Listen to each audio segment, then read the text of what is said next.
বাঙালির সবথেকে প্রিয় মাছের পাতুরি আজ আমি নিয়ে এসেছি আপনাদের জন্য। আর এই রেসিপিটা করব পাঙাশ মাছ দিয়ে, যেই মাছটা অনেকের খুব পছন্দের, আবার কারো কারো পছন্দের নয়। তবে আজ আমি যেভাবে বানাবো আশা করছি এই রেসিপিটি আপনাদের সকলে খুব পছন্দের হবে। আমি এই রেসিপি বানানোর জন্য নিয়ে নিয়েছি 5 পিস পাঙাশ মাছ, আর নিয়ে নিয়েছি অনেকগুলো বড় সাইজের পুঁই পাতা। আর হ্যাঁ, পাতাগুলো যেন ছেঁড়া ফাটা না থাকে। চলুন দেখিয়ে দিই রান্নার উপকরণ। নিয়ে নিয়েছি গোটা শুকনো লঙ্কা, নিয়ে নিয়েছি কয়েকটা রসুনের কোয়া, আর 2 টুকরো আদা, আর কয়েকটা কাঁচা লঙ্কা ও 2টি বড় সাইজের পেঁয়াজ। আর নিয়ে নিয়েছি এখানে কয়েকটা গুঁড়ো মশলা। তো নিয়ে নিয়েছি লবণ আর লঙ্কা গুঁড়ো, হলুদ গুঁড়ো, আর সবচেয়ে বেশি লাগবে এই রান্নাতে গোটা সাদা জিরে, আর অল্প একটু ভাজা জিরের গুঁড়ো। দেখুন আমি এখানে মাছের পিসগুলো ছোট ছোট টুকরো করে কেটে নিচ্ছি, তার কারণ এই রেসিপিতে ছোট পিস হলে দেখতে যতটা সুন্দর লাগে তার থেকেও অনেক বেশি টেস্ট হয়। তো বন্ধুরা, এই রকম নিত্য নতুন রান্নার রেসিপি পেতে অমৃতা রান্না বান্না চ্যানেলটি অবশ্যই সাবস্ক্রাইব করে পাশে থাকা বেল আইকনটি প্রেস করে রাখবেন, যাতে করে আমার ভিডিওগুলো আপলোড করার সঙ্গে সঙ্গে আপনার কাছে পৌঁছে যায়। আমার প্রত্যেকটি মাছের পিস কাটা হয়ে গেছে। এবার জল দিয়ে আমি হালকা হাতের সাহায্যে ভালো করে মাছটাকে চটকে ধুয়ে নিয়েছি, যাতে করে মাছের মধ্যে লালা অংশটি পুরোপুরি চলে যায়। এবার মাছের মধ্যে হলুদ গুঁড়ো ও লবণ দিয়ে হাত দিয়ে আবারও মাছের টুকরোগুলোর মধ্যে মাখিয়ে নিচ্ছি। এতে করে মাছটা ভালোভাবে মাখানো হবে। তো অবশ্যই হাত দিয়েই মাখাবেন, স্পুন দ্বারা ভালোভাবে মাখানো হয় না। তো বন্ধুরা, আমি আশা করছি আমার এই রেসিপি আমার মতো করে রান্না করে আপনারা একবার হলেও খাবেন, দেখবেন আপনাদের বারবার খেতে ইচ্ছে করবে। তো এবার গ্যাসের ওভেনে একটি ফ্রাইং প্যান বসিয়ে তাতে দিয়ে দিচ্ছি সরিষার তেল। আমি এখানে খুব অল্প তেল ইউজ করব মশলাটা ভেজে নেওয়ার মতো। তেলটা একটু গরম হলেই দিয়ে দেব গোটা শুকনো লঙ্কা, এবার দিয়ে দিচ্ছি রসুন কোয়া, আর দিয়ে দিচ্ছি সরু সরু করে কেটে রাখা আদা কুচি। তো দিয়ে সব কিছুকে একটু ভেজে নিয়ে দিয়ে দিচ্ছি কুচিয়ে রাখা পেঁয়াজ। তো আদা রসুন আর পেঁয়াজের কাঁচা গন্ধটা চলে যাওয়া পর্যন্ত একটু ভেজে নেব। সব কিছুকে একসঙ্গে ভেজে নেব, খুব লাল লাল করব না। আমি যেভাবে ভেজেছি আপনারাও ঠিক সেইভাবে ভেজে নেবেন। আমি এক সাইড করে নিয়েছি সব মশলাগুলোকে। এবার এক সাইডে দিয়ে দিচ্ছি গোটা সাদা জিরে। গোটা সাদা জিরেটাকেও বেশ ভালো করে ভেজে নেব। জিরে ভাজতে বেশি সময় লাগে না, তাই জিরেটা সব শেষে দিলাম। এখন আমার সমস্ত মশলাগুলো ভাজা হয়ে গেছে। আমি গ্যাসের ওভেন অফ করে মশলাগুলোকে নামিয়ে নিয়েছি। এবার সমস্ত মশলাগুলোকে শিলনোড়ায় বেটে নেব। মশলাটা খুব সুন্দর মসৃণ করে বেটে নিতে হবে। কোথায় আছে বন্টন ভালো হলে রন্ধন ভালো হয়, তাই আমি মশলাটা চন্দনের মতো করে বেটে নেব। দেখুন খুব সুন্দর করে মসৃণ করে আমি মশলাটা বেটে নিয়েছি। এবার এর সঙ্গে বেটে নেব চেরা কাঁচা লঙ্কা। সব কিছু আমি একসঙ্গে সুন্দর করে বেটে নিয়েছি। তবে হ্যাঁ বন্ধুরা, আপনারা চাইলে এর থেকেও বেশি লঙ্কা দিতে পারেন। বন্ধুরা, একেবারেই রান্নার পর্বে আমি চলে এলাম। এবার প্রথমেই নিয়ে নিচ্ছি লবণ হলুদ মাখানো মাছের টুকরোগুলি।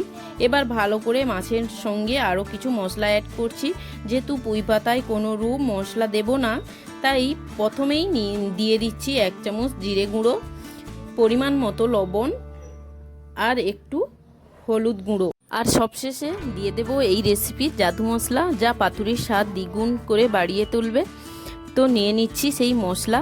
এবার সব মশলার সঙ্গে মাছের টুকরোগুলো খুব ভালোভাবে মাখিয়ে নিচ্ছি। আর একটা কথা বন্ধুরা, অবশ্যই হাত দিয়ে মাছটা মাখাবেন। এবার আমি মাছটা ঢাকনা দিয়ে ঢাকিয়ে দেব 15 মিনিটের জন্য। 15 মিনিট পরে আমি আবার ফিরে আসছি। ফিরে এলাম 15 মিনিট পর। দেখুন বন্ধুরা, মাছটা কত সুন্দরভাবে মশলা অ্যাবজর্ব করে নিয়েছে, কত সুন্দর একটা মাখো মাখো কালার এসে গেছে। তো চলুন পাতুরির পুর ভরে রেডি করি। আমি নিয়ে নিয়েছি বড় একটা সুন্দর পুঁই পাতা, আর পুঁই পাতার দুই দিক থেকেই পুর ভরা যায়। তো আমার খুব সুবিধা হয় পাতার উল্টো দিকটা, আর উল্টো দিক থেকে পুর ভরলে পাতাটা ফেটেও যায় না। তাই আমি পাতার উল্টো দিকেই পুর দিয়ে দিচ্ছি, আর পাতার দুই দিকটা চেপে ধরে ভালোভাবে মুড়ে নিচ্ছি। এক হাতে ধরে রেখে অন্য হাত দিয়ে সুতোটা ঘুরিয়ে ঘুরিয়ে বেঁধে নিচ্ছি।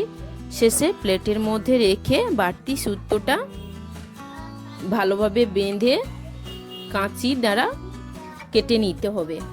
তো দেখুন কত সুন্দরভাবে আমি বেঁধে নিয়েছি, কোনো দিক থেকে ফেটে যাচ্ছে না বা খুলেও যাচ্ছে না, অনেক সুন্দরভাবে আমার বাঁধা হয়েছে। তো এইভাবেই আমি আরও একটি আপনাদের বোঝার সুবিধার্থে বানিয়ে দেখাচ্ছি। দেখুন আমি আবারও একটা বানিয়ে দেখাবো খুব সহজভাবে।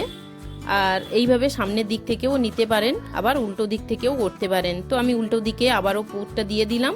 পুরটা দিয়ে পাতার অগ্রভাগটা আমি মুড়ে দিচ্ছি। তারপর পাতার দুই সাইডটা ভালোভাবে ধরে দুই দিকটাও মুড়ে নেব। দুই দিক থেকে ভালোভাবে মুড়ে হাতের সাহায্যে চেপে ধরে অন্য হাত দিয়ে সুতোটাকে ঘুরিয়ে ঘুরিয়ে বেঁধে দেব টাইট করে।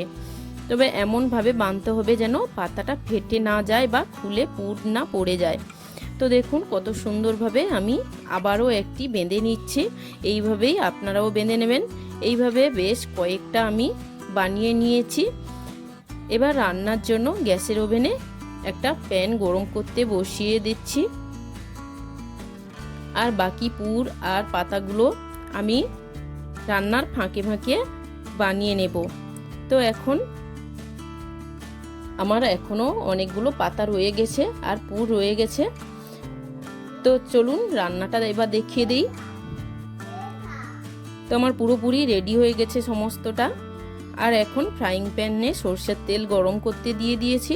গরম হলেই তাতে দিয়ে দিচ্ছি একটি একটি করে পুর ভরা পাতুরি। তো পাতুরিগুলো বসিয়ে দিয়েছি 2 মিনিটের জন্য, ঢাকনা দিয়ে ঢাকিয়ে দেব। আর গ্যাসের ওভেনটা মিডিয়াম টু লো ফ্লেমে রেখে দেব। তো ফিরে এলাম 2 মিনিট পর। দেখুন আমার এই পাতুরি এক পিঠটা কত সুন্দর ভাজা হয়ে গেছে। এখন আমি ওপর পাশটাও উল্টে পাল্টে দেব। প্রত্যেকটি এইভাবে উল্টে পাল্টেই ভেজে নিতে হবে হালকা হাতে, খুব হালকা হাতেই নাড়াচাড়া করতে হবে। তো এইভাবেই নেড়ে চেড়ে 2 পিঠ ভেজে নিতে হবে। লক্ষ্য রাখতে হবে যেন কোনোভাবে পুড়ে না যায়। অনেক সময় নাড়াচাড়া না করলে কিন্তু পুড়ে যাওয়ার সম্ভাবনা থেকে যায়। সবগুলো 2 পিঠ আমার ভাজা হয়ে গেছে। এইভাবে আমি সবগুলো নামিয়ে নিচ্ছি।